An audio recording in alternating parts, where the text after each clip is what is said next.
Weather Authority meteorologist Ron Rhodes. Oh, yes, we've got ourselves a lot of clouds. We don't have a lot of wind. We had a peak wind gust yesterday of 42 miles an hour.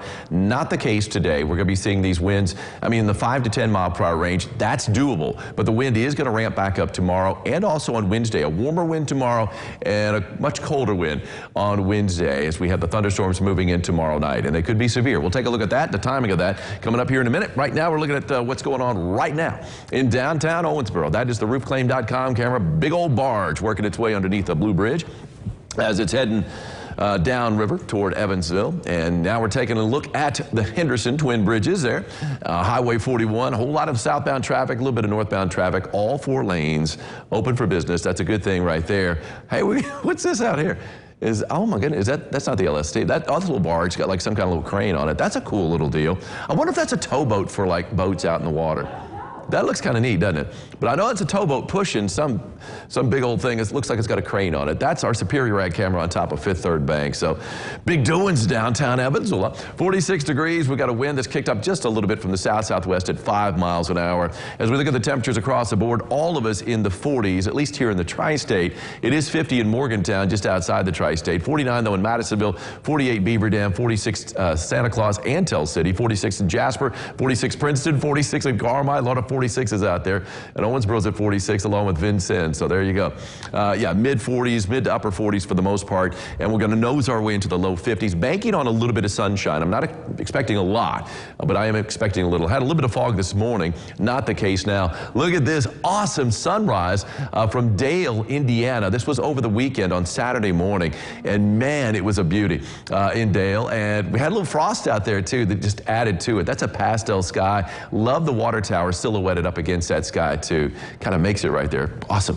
Thank you so much, Tamara, for that. Live first morning Doppler radar, not showing a thing, not expecting any rain today. Had less than a quarter of an inch of rain at the Evansville Airport yesterday. 0.18, had heftier totals in some other spots. In some parts of Spencer County, and also Perry County, especially southeastern Perry County, I saw estimates, radar estimates, up to 2 inches of rain. So there was some pretty good dousings out there to be had, just not so much at the airport, not so much in my backyard either, but it was coming down at a pretty good clip for a while. These clouds have been stubborn, and man, look at this. Some of the breaks we had out there, now we're not even seeing anymore. I do expect to see a few breaks, but they're going to be few and far between, it looks like, from here on out this afternoon. Of course, from here on out, with the sun setting around 4:30, there's not a whole lot of afternoon out there anymore. And so, yeah, they don't have long to try to break up, and hopefully they do a little bit. And our models are showing that they do. Anyway, storm systems starting to take shape out in the west, and that is going to be what brings us our severe weather threat for tomorrow as it takes shape in the plains, and it's going to really start to fire up. It looks like it's going to be a lot worse, though, down to the south, basically from Memphis on down to northern Louisiana. The lower Mississippi Valley is where it could be hit the hardest. They could have a tornado outbreak out there. Not only a good chance for tornadoes, but significant tornadoes in those areas. So that's going to be a heads up for them. For us, though, we do have an isolated threat for a tornado for most of us, and a little bit higher than an isolated threat in Muhlenberg and Hopkins County. But today, no threat at all. And look at this. Our future tracker is really being optimistic as far as clouds breaking up. Let's hope it works that way. I don't think we're going to see that much sunshine later on today, but I do expect to see some sunshine before this day ends. And then we've got a few clouds out there tonight. More clouds overnight will be spilling in, but a dry start to the day tomorrow. Here we are at 6 o'clock in the morning for our Tuesday. Not a whole lot going on. But as we go through the day, the wind is going to start to ramp up, and it's going to be very windy by the afternoon and in the evening, 20 to 30 mile per hour winds.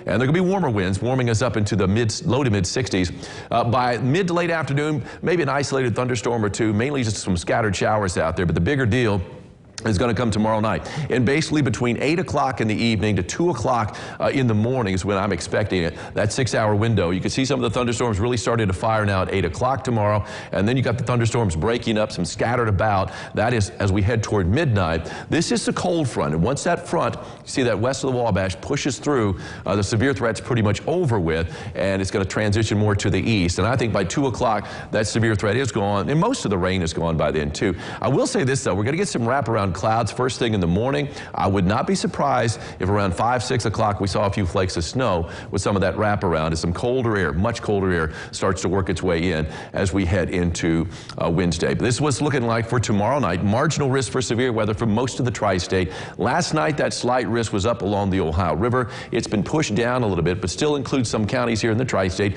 in particular Hopkins and Muhlenberg counties, and then the southern half of Webster and the southern part of Union County. Here's how it shakes out. All threats are in play, and we do have a tornado threat at 2%, so an isolated tornado threat for most of the tri-state. Down to the south where we have the slight risk, it's a level 2 or 5% chance out there. And then we've got the hail and wind threat also at level 1, level 2. The level 2 being 15% chance, again, down to the south with a 5% chance up to the north. Here's my forecast with no severe threats today. 52 degrees, what I'm calling it for a high, banking on a little bit of sunshine later on this afternoon. Not much of a wind throughout the day. It's going to shift more to the south, though, by the end of the day, at 5 to 10 miles an hour. On the 3-degree guarantee, I called for a high on Friday when I was last here at 57, got up to 56. That's a 3-degree guarantee winner, Amanda Goodall of Evansville. Congratulations, Amanda. You've got yourself a sock cap courtesy of Ackerman Chiropractic. And as we take a look at the next 7 days, temperatures are going to be warming up tomorrow after a chilly high of 52 today, 64 on Tuesday with that severe weather threat. Again, that's going to be in the evening, really tomorrow night, lasting into early Wednesday morning, and still a chance for a few drops and flakes early Wednesday before daybreak. That's that chance there. So really, most of Wednesday should be dry. It is going to be a lot colder, though, with a high of only 43.